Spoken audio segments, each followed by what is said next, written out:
The Choshu extremists' attempted attack on the imperial estate eventually came to be known as the Hamaguri Rebellion.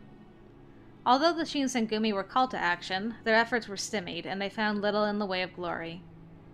Communication with their superiors was poor at best, and they spent much of the battle waiting with the reserves. When the Shinsengumi finally entered the battle, each man found several strange opponents awaiting him. Chikage Kazuma, who defeated Okita at Ikeda, claimed to be from the Satsuma domain during his encounter with Hijikata. Kyuju Amagiri, the man who shattered Heisuke's head guard at Ikeda, also claimed membership in the Satsuma. They had also met Kyo Shiranui, who'd fought alongside men from Choshu. Whoever they were, it was clear they were not allies of the Shinsengumi. Indeed, it seemed they could easily become some of its greatest enemies. If they were to meet an open battle, the casualties would be severe. By the time the battle was over, the commanders of the Choshu attack had been killed in the fighting, or took their own lives. There were some soldiers, however, who escaped, setting Kyoto ablaze as they fled. By some terrible misfortune, winds that day blew from the north and fanned the flames, reducing the southern end of the imperial estate to ash. As a result of the Choshu attack, many imperial nationalists were executed. With the Hamaguri rebellion over, the Choshu were branded as traitors for attacking the estate. From then on, they were acknowledged enemies of the court.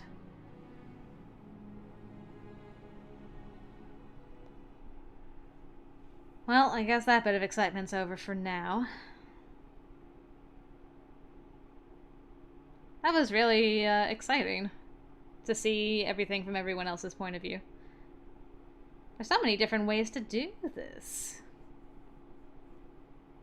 I wonder what else will change as we go along.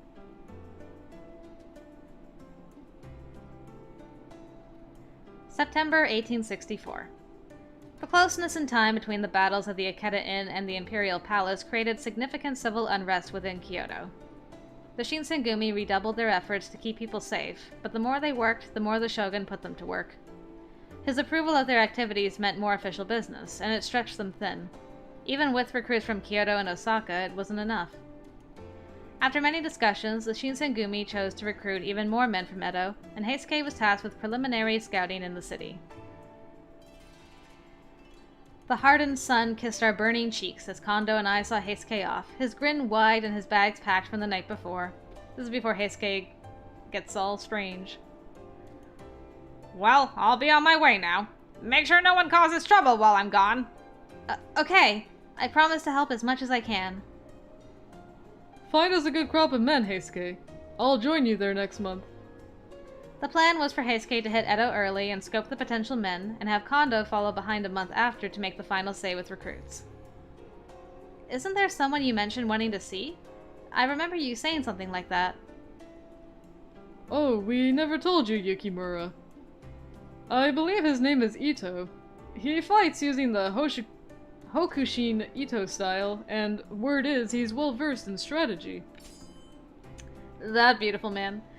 The head of the Hokushin Ito dojo and a loyal subject to the Emperor. Truth be told, I don't really know him well, but I'm pretty sure he'll at least hear me out. And that's more than enough. He's an imperialist, but if we approach him right and with respect, he'll see fit to help us. I know he will. Kondou nodded confidently, but Heisuke looked like he wasn't quite as sure. I wonder what all happened that eventually Heisuke leaves with that guy. Anyway, I'm off! I'll do my best to find information on Kyoto too while I'm there, so just wait until I get back. Okay, be careful! I watched him go, and the smaller his back became, the lonelier I felt. When I couldn't see him anymore, my heart twinged. I glanced up at Kondou. You look happy. You're thinking about all the new warriors you're getting, right? Yeah. Seeing our numbers increase is a wonderful thing. If they're strong and able, even better. He puffed out his chest and grinned. His relief at recruiting new members reflected just how worried he must have been. I hadn't realized how much we were struggling.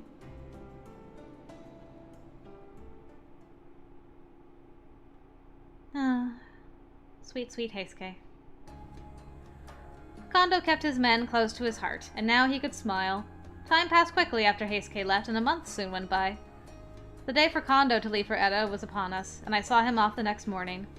I came across Kondou in the yard, mired in his thoughts. Hello, Kondou. Hmm? Oh, it's you, Yukimura. Is something the matter? Oh no, nothing like that. I was just thinking about how you'll be on your way to Edo tomorrow. True enough. Can't leave Heisuke hanging for too long, right? It will be a little lonely around here once you've left headquarters too. Aw, don't worry. I'll only be gone a month. Toshi'll take care of everything while I'm away. He didn't know his kind generosity and Heisuke's bright personality kept me going day after day here. How do I go on? They were the highlights of my restrictive life. With both of them gone. Kondou hadn't even left yet, and I was already feeling an uncontrollable loneliness sweep over me. It must have shown on my face because he suddenly looked troubled. Oh yeah. Is there anything you want me to bring back for you from Edo? A memento from your hometown, perhaps. Oh, no, I'm fine. You don't have to worry about me. You sure? Is there anything else I can do for you? Anything that's in my power to grant, I will. He was always so accommodating to me already, I didn't have any complaints. But there was something I desired for a while, but never had the nerve to ask before. Before you leave for Edo, could you train me? Wait, are you talking about learning swordplay? Yes. Finally, this is what I wanted last time! Oh no, no. That's a bad idea. I'm really aggressive when I teach. If I somehow hurt you, I wouldn't be able to face your father. Oh. But I have to say, that came out of nowhere. Did you have a reason? His eyebrows furrowed in concern. I stepped out of line. I want to be a badass warrior and be helpful. That's not an option, but I guess this is good enough. Want to watch over everyone while you're gone. If I'm going to help watch over the compound while you're gone, I want to be capable. Oh, but you aren't one of the warriors, so I doubt you'd have to raise your sword. You're right. But still, I want to be strong enough to be able to protect myself, at least the bare minimum if something were to happen. Having witnessed many battles with the Shinsengumi, it was pretty clear how far behind in skill I was. I would fall quickly if I dealt with similar battles. I knew I'd never be as strong as them, but war could still reach my doorstep someday as well. I wanted to lessen the burden for my protectors. I tried my best to explain how I felt to Kondou, and eventually he gave a firm nod. Understood.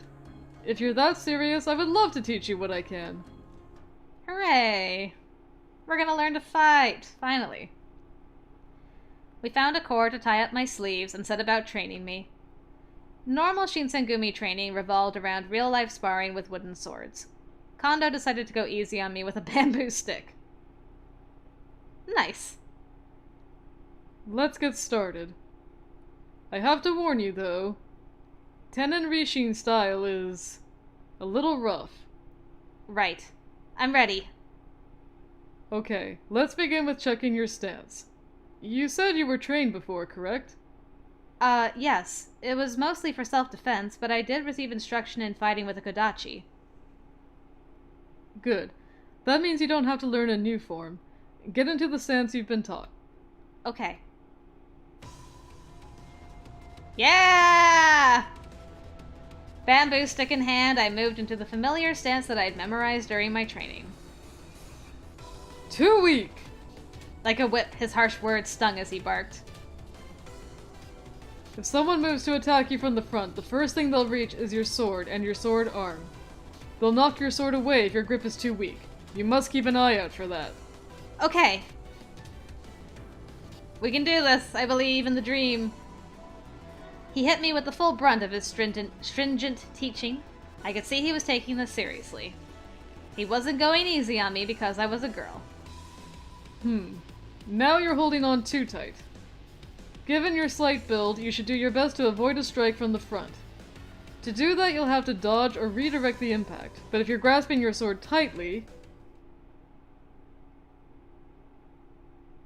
Do we get a training montage, or is that it?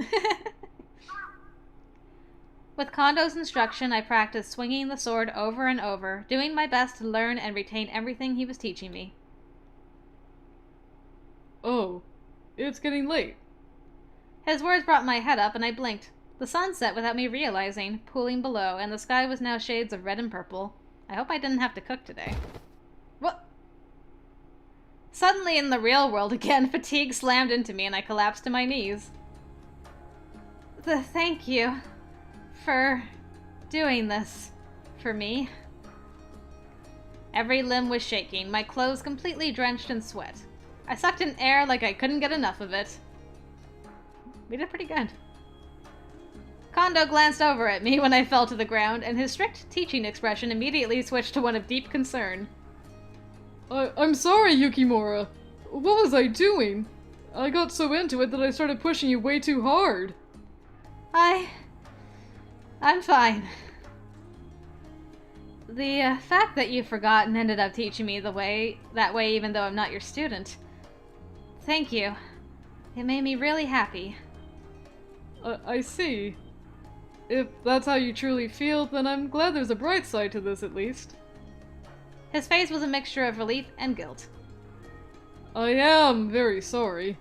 I haven't trained anyone like this since the old days, so I kind of fell back into it. You mean before you came to Kyoto? Right. Toshi, Souji, and Gen learned Tenin Rishin with me back at Chie Hall. A school of swordplay popular in the Tama region. Kondou is a master of the style, and Hijikata, Okita, and Inoue were among his students. Sanan, Todo, Nagakura, and Harada joined us a little later. Oh, and Saito would come by sometimes too. We don't have the free time much anymore, but we used to test our skills against each other in bouts nearly every day.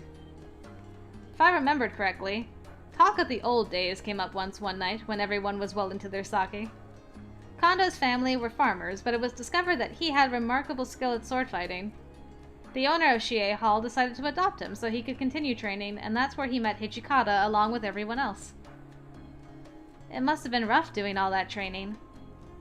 Yes, it was quite harsh, but strangely fulfilling. In a different way than our work now. He gazed off into the distance, clearly reminiscing, and I felt a tiny pang of envy. If I had been born and raised near Mibu, would I have met all of them under different, better circumstances? Kondou turned to look down at me kindly, a gentle smile on his face. Earlier you said you weren't my student, but... Huh? Since I, a 4th generation master of Tenin Rishin, spent a day training you, that more or less means you're now a disciple of the style as well. That would make you a student like Toshi, Souji, and Gen. Thank you! It was obviously not official, and it was barely a day's worth of instruction, but I was pretty psyched, pretty happy about it. I couldn't stop smiling, my heart felt so light. Kondou, I'm so grateful. Thank you for today. Aw, he taught us! That was so nice!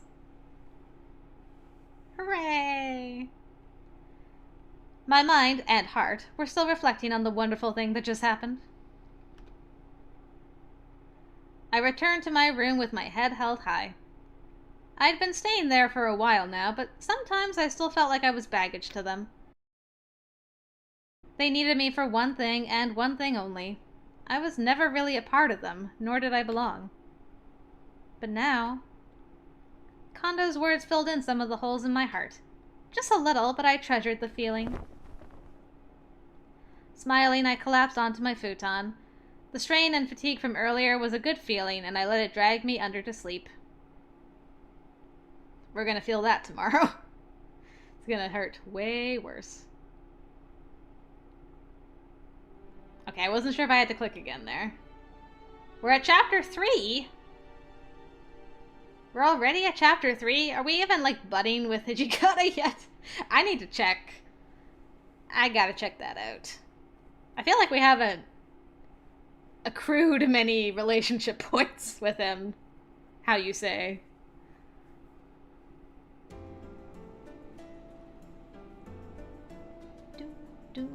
Okay. Just a second. Let me check that out. We do have some buds. That's closed, closed, closed, closed, closed, closed, closed, closed, closed, closed. Okay. We're on track. That's fine. The dawn of the new year arrived. It was February of 1865, and we finished eating breakfast. I was carrying a plate full of tea and opened the door to the common room. Tea is ready. Oh, thank you, Yukimura. I made my way around the room, pouring a cup of tea for each person there, making sure not to spill. He gave me a warm smile as I handed him his tea. There is nothing quite so delicious as hot tea on a cold day. Thank you. I felt a flush of pride at his words, even though I knew quite well that serving tea was hardly impressive. Just the same, I felt as if I was helping out in a way, and that was a nice feeling. Then Hijikata spoke, and his words brought me back to the present. The Yagi have been good to us so far, but this place is getting crowded. True, it is getting a little small, especially with all the new guys coming in. If we could move to a bigger place, that'd be great. Some of the guys in the dorm look stiffed. Yeah, the guys over at Maekawa residence are practically smush sushi the way they sleep. Ah, to be a young grunt these days, I pity them. If only there was something we could do. Easy for us to say, but imagine trying to find who else is willing to let us stay at their place. I mean, we are Kyoto's most hated. A person sitting beside Kondou pointed at the map spread upon the table. There he is. What of this? Nishihongwanji Temple, hmm? The Nishihongwanji Temple? I can't see any reason for them to accept us. But there are no other locations big enough to accommodate a living space for a few hundred men. And besides, the tactical advantage of this temple would allow us to fortify in times of panic. This man was named Kashitaro Ito, recruited by Heisuke a few months ago as the Shinsengumi's military advisor and deputy commander. He developed his notoriety teaching Hokushin Ito in his dojo, and he is known for his scholarliness. Additionally, it is well known that the Nishi used to shelter the Choshironin. If we move to the Nishihongwanji Temple, it would be an advantageous hiding spot from the Ronin. Oh, I see. Very good points. I can't believe you put this much detail into it. Kondou seemed very impressed by Ito's suggestion, but a silent voice of protest arose. You don't think it's somewhat uncouth to use force against men of the cloth? Ito's brow twitched as if disturbed by the idea, and he faced Sanan directly. Would you say that to the Choshironin who inhabited the temple and did as they pleased? But my, aren't you nice, Sanan? You're even considering the feeling of outlaw Ronin who actively disrupt the peace of Kyoto. Ito's deflection of Sanan's words left a bitter taste in everyone's mouth, including Sanan.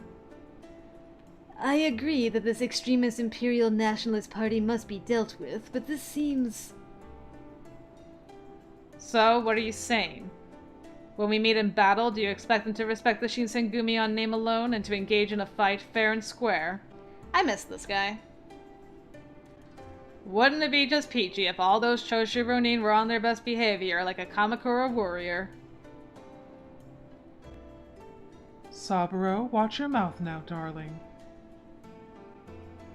Ah, my mistake. Couldn't help myself. The other man beside Ito was Saburo Miki, who joined at the same time as Ito. Allegedly, he was Ito's younger brother by blood. Good old Miki. My apologies, everyone. This young one here has a tendency to let his mouth run free, you see. So, Sanan, don't take it too personally. I'm sure we need a person like you to make the Shinsengumi succeed. Even if your left arm is useless, your indubitable wit and book smarts shall prove useful, I'm sure. I watched as Sanan bit his lip, an act of restraint to Ito's sour words.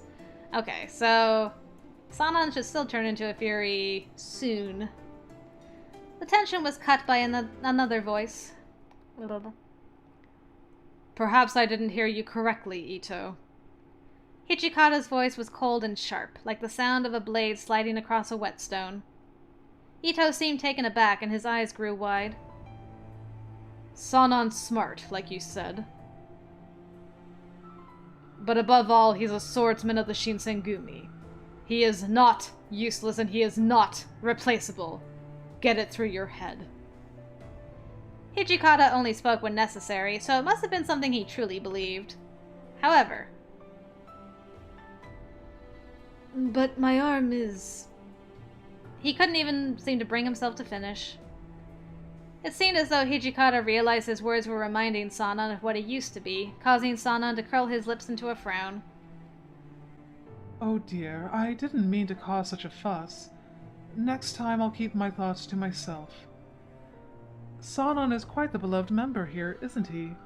It's nice to see such a tight-knit group. It's just that, as I'm sure you've thought about it, I hope the new members share that sentiment. Hichikata's eyes seethed with anger towards Ito. Kondou tried to relieve the tension by stepping in and clearing the air. Well, for now, let's keep business strictly in terms of finding a new headquarters location. Ito, would you mind coming with me? I would love to continue our earlier discussion about a new base. Sure, I'd love to. Seeing the two get up, Takeda followed right behind them. Chief Kondou, may I join as well? Of course, I want you to hear what Ito has to offer and broaden your views. Even the captains of the Shinsengumi must push themselves to learn more than fighting. It is our responsibility to grow and gain knowledge, to expand our horizons. Yes, sir. Kondou left the common room with Ito and Miki, however, who still sat before us.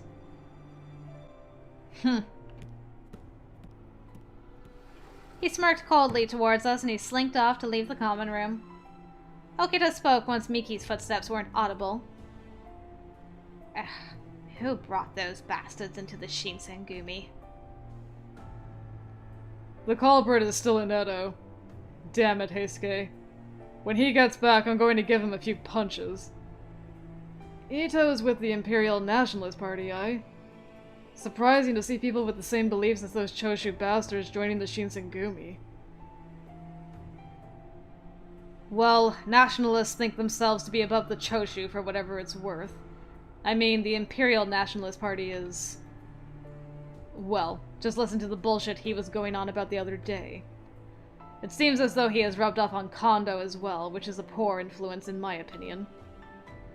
Well, Kondou is a kind person. He is easily deceived by silver tongues, those who appear virtuous, but are real scumbags. So, Ito's our deputy commander, and his little brother is the captain of the 9th Division, huh? That is gonna be a real bitch.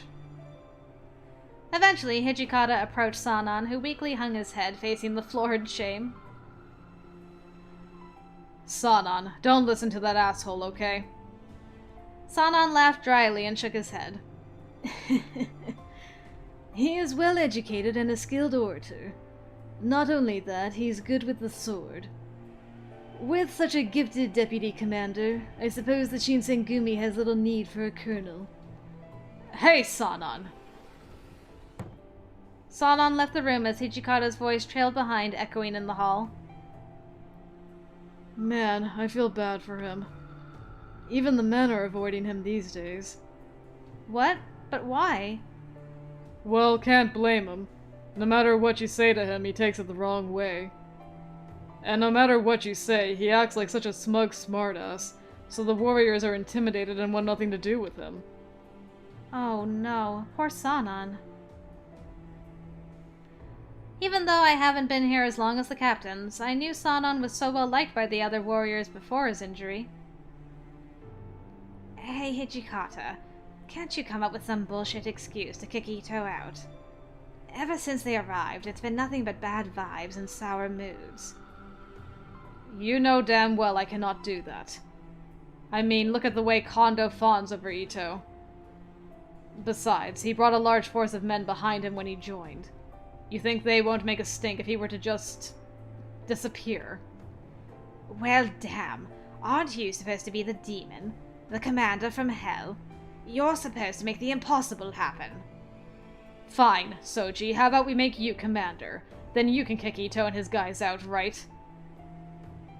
Ha. Hell no. That's way too much trouble. The consensus was that Ito was not to be trusted, and it seems no one spoke in his defense. Only one, during all of this, quietly sipped his tea. Saito quietly looked up at me as I poured more tea into his cup.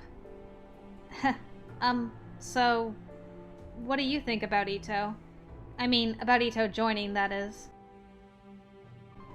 As an organization grows, it will expand to include people who have differing ideas and points of view. Ah, so then... However, if one attempts to force this sort of diversity, then the organization will begin to rot from within. His words hung in the air, a dark omen for the future of the Shinsengumi. It was considerate of Ito to join, but his presence seemed to be a recipe for dissension, if not outright disaster. The setting sun glowed through the windows with a warm, rich maroon, an ominous kind of beauty. It's cold. I came out into the yard and my body stopped due to the cold. Guess spring will take a while. I wasn't too fond of Ito, but it was Sanan and his condition that truly worried me. I really wish his arm would just heal. That arm, or perhaps more accurately the lack of it, was the source of his change in personality. Still. As nice as it would be for Sanan's arm to simply start working again, that seemed like the stuff of a child's fable, not real life. That was when I remembered. If push comes to shove, he'll have to take it. I don't think Sanan's just going to give up. Don't jinx him, Souji. It's gonna look bad if officers start joining the Furies. Okita was talking about the Shinsengumi having some secret serum back in the day. Judging from how they spoke of it, it's an item with circumstances. But... And I was not to know about the existence of that serum. If I were to look into it without approval, there was no doubt that I'd be punished. But... I'm the doctor of a daughter. I'm the daughter of a doctor. I'm pretty sure I had more knowledge on medicine than the men of the Shinsengumi did.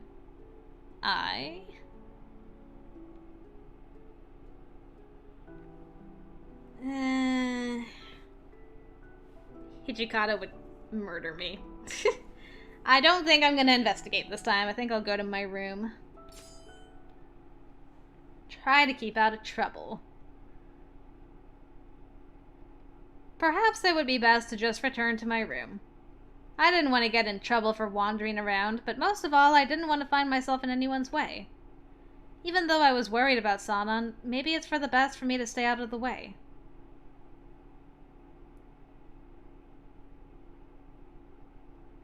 Just as the sun dipped below the horizon, the compound exploded with activity. My worry increased tenfold. Did something happen? I waited for a few moments for the activity to settle down, but it did no such thing. Something was wrong. I could feel it. I struggled against it for as long as I could, but eventually my curiosity got the better of me. There must be someone in the common room. I decided to ask someone what had happened. To think that Sanan would have done this to himself. Well, I guess it's happened. God damn it! What the hell were you guys doing? I told you countless times to watch out for Sanan. Was some part of that difficult to understand? Come on, man. Who would have thought he'd drink that stuff? I mean, Sanan was in charge of watching that stuff anyway, so it's not like we would have known. If it were hidden in a small bottle, we would have no way of knowing if it was on him. I mean, I suppose there is a chance that the treatment would heal his arm, but it didn't work, did it? Everybody who took it went crazy. Then Sanan would be... I wondered what they meant by treatment. Occasionally, I'd heard the captains referring to something similar from time to time. So did Sanan drink that thing? I believe Colonel Sanan was working on improving it. He hoped to repair his arm before it had deteriorated too far. Perhaps he felt he was finished, or at least close enough. Whatever the case, when he realized his failure, he ignored Souji's counsel and attempted suicide. Suicide? The words were past my lips before I'd even thought them. By the way, I'm here.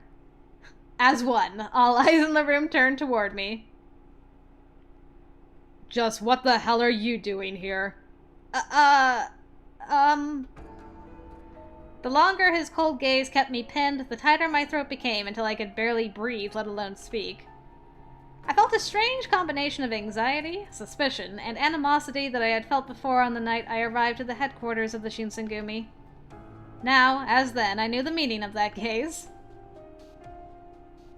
Toshi, I think it's time you told her what's going on. She's Koto's daughter, after all. She has a right to know. I felt my eyes go wide at the mention of my father's name. Why would my father's name come up here? Don't tell me. He had something to do with this. Hichikata's gaze slid to Kondou, sporting an unpleasant grimace. After a moment, however, he gave a long, exasperated sigh and turned back to me. I'm going to make this clear. The Shinsengumi doesn't need you. There's a chance you'll help us find Koto, but even without your help, we'll find him eventually. A minor setback at worst. You do anything weird, we'll kill you.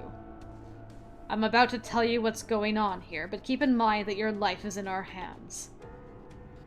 The intensity of Hichikata's statement felt like a sharp dagger pointed at my throat. I'm the daughter. The Shinsengumi only let me stay with them in the slight chance I'd come in handy when the time arose to search for my father. Although it wasn't their primary duty, the Shinsengumi had the watch for all manhunts. An organization that monitored internal Shinsengumi affairs and conducted external covert reconnaissance. They reported directly to Commander Hichikata.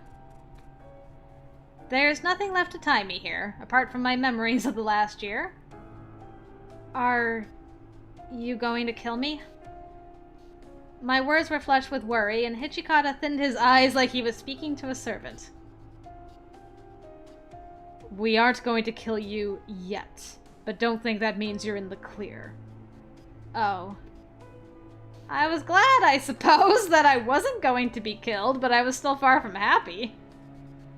I'd been with the Shinsengumi for nearly a year, and my position with them hadn't changed. The truth cut deep. Harsh truths.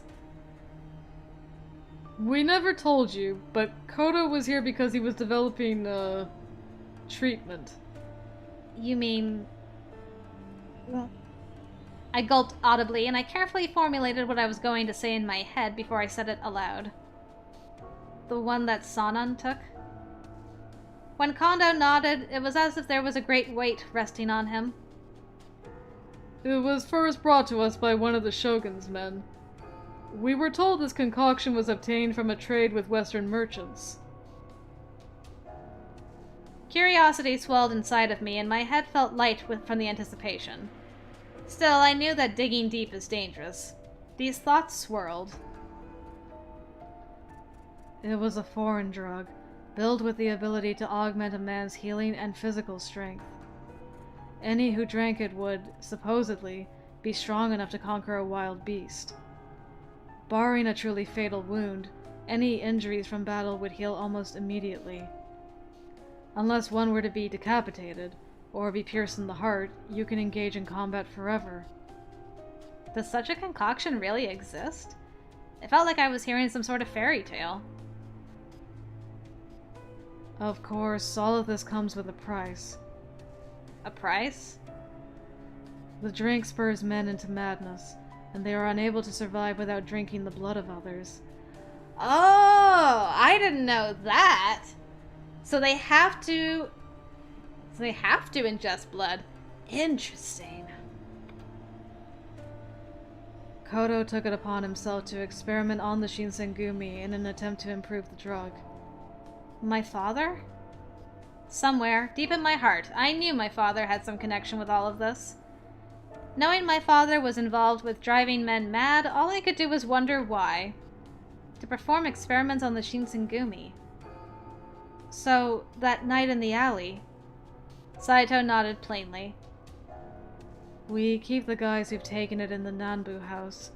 If we kept them at Yagi house, suspicions would have been aroused. So long as they don't get any blood, they stay pretty calm. Wait, I thought they had to have blood. How do they survive? I have questions. Saito spoke quietly and indifferently. It was as if what he talked about was a distant memory. Living with him for so long made me forget. There is still a line between myself and the Shinsengumi men that couldn't be crossed, and his coldness reminded me of this notion. You alright, Chizuru? You don't look too well. I'm alright. Don't push yourself. I mean, of course you'd be sick after hearing this. Alright, we've told her enough. We need to think about Sanan. Well, yeah, but... I mean, look at him. He's practically dead. Well, this batch is new, so the effects could be different. It's not a sure thing yet that he'll go mad. Well, if that crap actually does what it is supposed to, then that cut isn't going to kill him. Hijikata felt like he was restrained in saying this, as if he was trying to keep his hopes low. Kondou, can you keep an eye on him? Tonight's gonna tell if he lives or dies. Or goes crazy. Very well. Souji is with him, right? Kondou nodded deeply, then stood and walked towards the room. Don't let anyone near Sanon's room. Especially Ito's men. Yeah, I know. Shinpachi, go check on the Maikawa house. Got it. As he passed, Nagakura's eyes met mine for an instant, and his gaze... In them I saw the same hostility felt on the night I'd first arrived, and they were filled with doubt and suspicion towards me. Saito, I want you in the inner courtyard. If Ito and his guys show up, keep them occupied. Understood. Eventually, Hijikata faced his gaze to me. Yukimura, I want you to stay with one of the captains. Okay. I stayed in my room to stay out of trouble, man. It seemed as though his suggestion wasn't out of worry for my well-being, but rather that it wasn't a wise idea for me to be wandering around. Stay out of the Nanbu house. They get kind of rowdy at night. Alright. I bowed slightly, but even with their warnings, I would be limited. Where should I go?